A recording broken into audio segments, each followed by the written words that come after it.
Masjid Salman Institut Teknologi Bandung adalah masjid kampus pertama di Indonesia.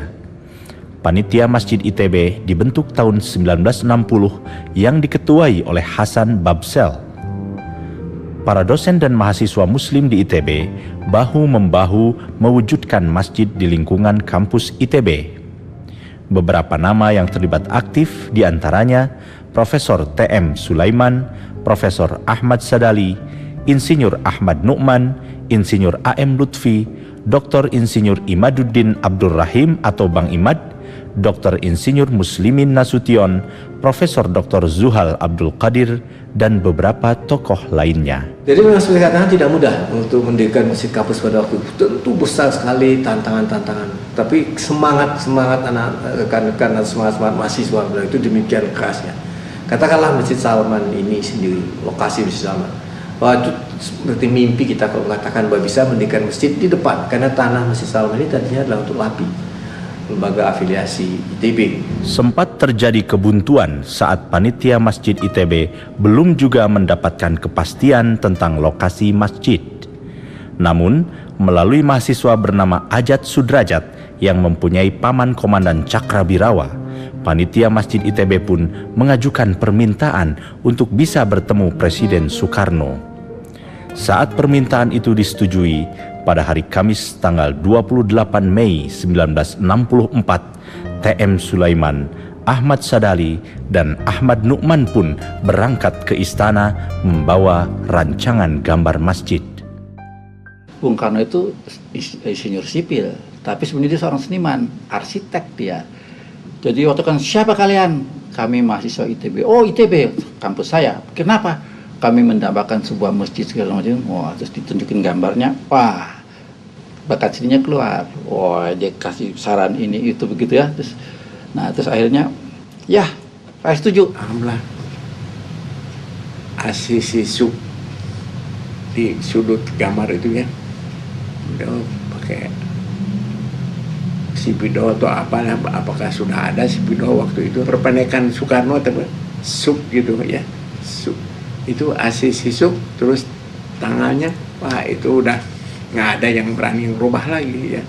Presiden Soekarno bukan hanya setuju akan rencana pembangunan masjid di ITB, beliau bahkan memberi nama Salman, nama seorang teknokrat di zaman Rasulullah yang mengusulkan pembangunan parit di sekitar kota Madinah pada saat Perang Khandaq. Nama Salman diumumkan pada jamaah sholat Jumat di ITB pada keesokan harinya. Setelah mendapat persetujuan dari Presiden, pembangunan fisik dan penggalangan dana pun dimulai.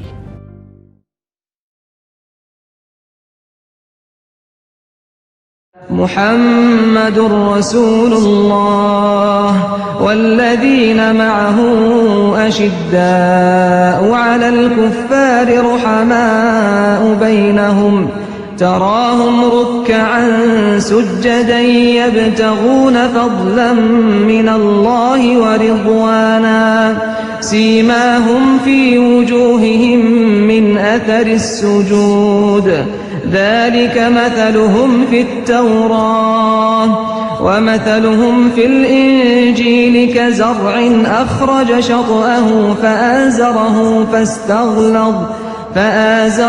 فاستغلظ فاستوى على سوقه يعجب الزراع ليغيظ بهم الكفار وعد الله الذين آمنوا وعملوا الصالحات منهم مغفرة وأجرا عظيما.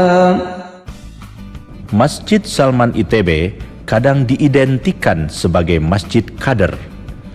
Hal ini tentu tak bisa dilepaskan dari sosok Dr. Insinyur Imaduddin Abdul Rahim atau yang akrab dipanggil Bang Imad, penggagas sekaligus motor latihan mujahid dakwah atau LMD yang fenomenal di awal tahun 70-an.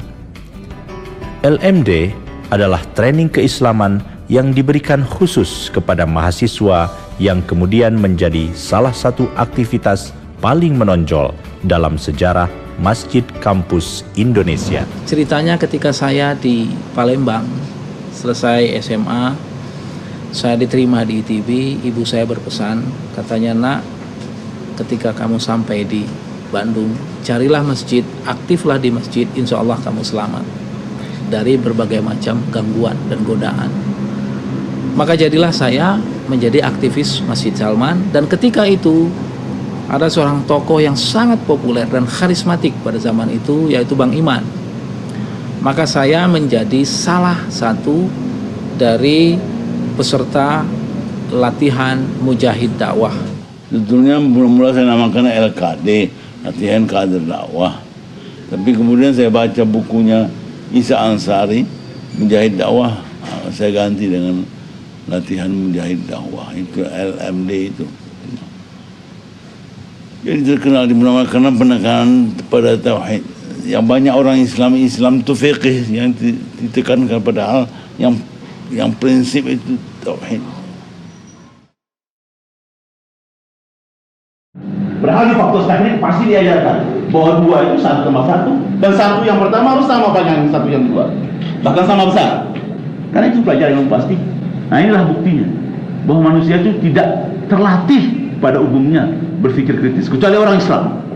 Tapi orang Islam pun selama ini diajarkan ilmu tauhid secara doktriner, tidak mengundang supaya dia itu berpikir secara maksimal.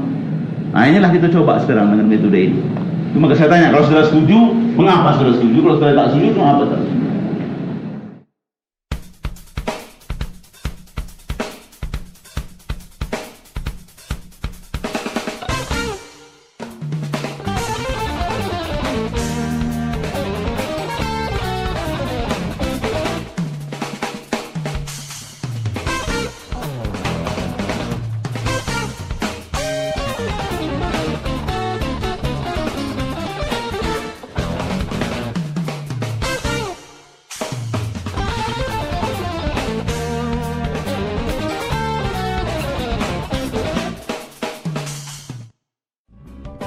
Masjid Salman ITB memegang peranan penting dalam membangun peradaban yang islami di Indonesia.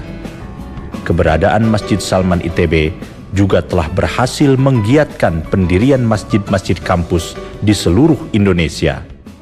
Saya ucapkan selamat bereuni bagi seluruh aktivis Masjid Salman. Semoga reuni ini bisa meningkatkan ukhuwah silaturahim kita, dan yang paling penting, reuni ini dapat memberikan pemikiran-pemikiran yang konstruktif bagi perjalanan bangsa kita. Terima kasih. Inna sholati wa nusuki wa mahyaya wa mamati lillahi rabbil alamin.